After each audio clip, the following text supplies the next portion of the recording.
تو وہ جو شعلے والا سیارہ ہے، رسدا کا معنی اس کی گھات میں، اس کی ٹارگیٹ میں بیٹھا ہوتا ہے کہ جب بھی قریب پہنچتے ہیں سننے کے لیے، وہ شعلے والا سیارہ ان کے اوپر ٹارگیٹ جو ہے وہ کرتا ہے، تو یہ جو ہے وہ بھاگ جاتے ہیں، یعنی ان کو وہاں سے کوئی ایسی بات جو یہ سن لیں اور دنیا میں آ کے پروپیگنڈا کریں، تو وہ تمام کے تمام راستے اللہ تبارک و تعالیٰ نے بند کر دیے۔ اس کا مطلب کیا ہوا کہ حضور پاک صلی اللہ علیہ وسلم کی نبوت کے جو معجزات ہیں،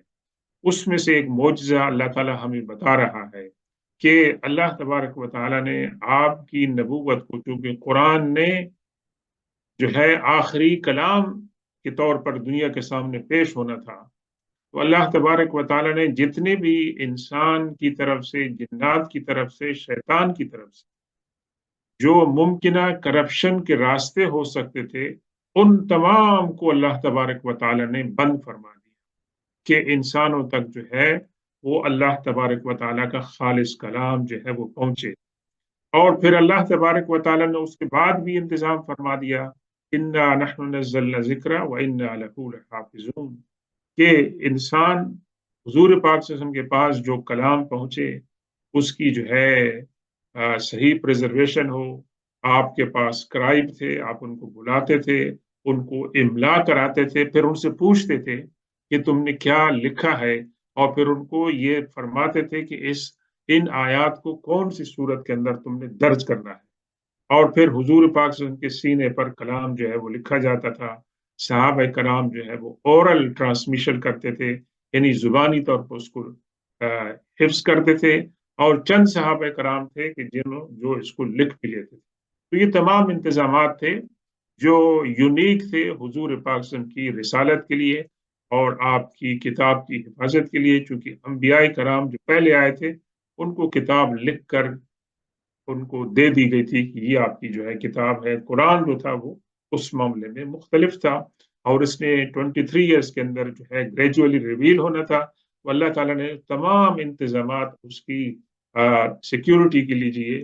اللہ تبارک تعالیٰ نے فرما دیا۔ تو یہ فرماد یہ کہہ رہے ہیں کہ ہم جب اب بیٹھتے ہیں وہاں سننے کے لیے، تو ہم جیسے بیٹھتے ہیں ہمیں کوئی شہاب ثاقب جو ہے وہ ہٹ کرتا ہے، تو یہ فوراً جو ہے وہ بھاگ جاتے ہیں۔ اب یہاں جواب ہے ان لوگوں کا کہ جو کہتے ہیں کہ اگر جنات آگ کی مخلوق ہے تو ان کو جہنم کے اندر کس طرح عذاب دیا جائے، آگ کو آگ سے کس طرح عذاب دیا جا سکتا۔ تو بہت سے جوابات میں سے ایک جواب اس کے اندر یہ ہے کہ جب جنات جو آگ سے بنائے گئے ہیں اور شہاب ثاقب جو ہے یہ بھی شعلے اس کے اندر ہوتے ہیں، تو وہ کس طرح اس کو دیکھ کر اس کے قریب پہنچ کر بھاگتے ہیں، تو یہ ان کے شبہات کا ایک جواب ہے۔ یہ کہتے ہیں کہ اس کے اندر مختلف روایات ہیں۔ ایک روایات ہے کہ ان کی اپنی میٹنگ ہوئی جنات کی کہ بھئی یہ کیا دنیا میں کیا انقلاب آ گیا ہے ویسے، اور دوسرا یہ کہتے ہیں کہ یہ شیطان کے پاس گئے، کیونکہ یہ جو جنات تھے ان میں اکثریت جو کیا تھی وہ باغی تھے اور وہ نافرمان تھے، اور وہ شیطان کو اپنا رئیس مانتے تھے۔ تو اس کے پاس گئے اور وہاں جا کے میٹنگ ہوئی، اور اس سے انہوں نے جا کے یہ بات کہی، تو اس نے ان کو کہا کہ تم جاؤ دنیا میں جا کے چپے چپے میں چکر لگا کے جاؤ کہ دنیا میں انقلاب کیا ہے، ویسے کیسی ایسی کون سی بات ہوئی ہے کہ جس کی وجہ سے ایک بات چل رہی تھی وہ تمام کی تمام جو ہے وہ ختم ہو گئی۔ تو اس کے ایک روایت یہ ہے کہ اس کے نتیجے میں جنات جو ہیں ان کے ڈیلیگیشن دنیا کے مختلف خطوں میں جا کے پہنچ گئے، اور ایک جو گروہ تھا وہ اکاس کے علاقے میں جہاں پر سالانہ میلہ لگتا تھا اور بہت بڑی مارکیٹ ہوتی تھی، شعراء کے ادبا کے وہاں پر جو ہے وہ ہوتے تھے، بحثیں ہوتی تھی اور ڈیمانسٹریشن ہوتی تھی۔ تو وہاں پر نخلا کے مقام پر انہوں نے دیکھا کہ حضور پاک صلی اللہ علیہ وسلم کے ساتھ صحابہ کرام کی ایک جماعت ہے، اور فجر کی نماز کے اندر آپ اپنی خوبصورت آواز کے اندر تلاوت کر رہے ہیں، تو وہ وہاں روکے بغیر نہیں رہ سکے۔ ایسی بات کہ جو انہوں نے زندگی میں پہلی مرتبہ انہوں نے سنی تھی اور دیکھی تھی، تو وہ وہاں پر رک گئے۔ تو وہ جب وہاں رکے تو انہوں نے کیا سوچا، وَأَنَّا لَا نَدْرِي